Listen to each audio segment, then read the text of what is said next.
കാവക്കാട് നിത്യസഹായ മാതാ ദേവാലയത്തിൽ ഇന്ന് നടന്ന ദിവ്യകാരുണ്യ സ്വീകരണം ഫാദർ ഇമാനുവൽ മുണ്ടയ്ക്കലിന്റെ മുഖ്യ കാർമ്മികത്വത്തിൽ രാവിലെ 9 മണിക്ക് നടന്നു.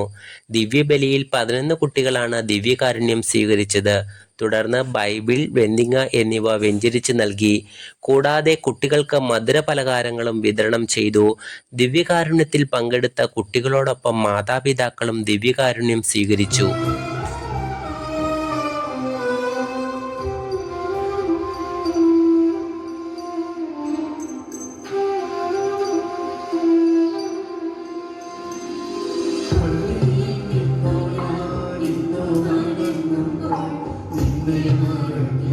So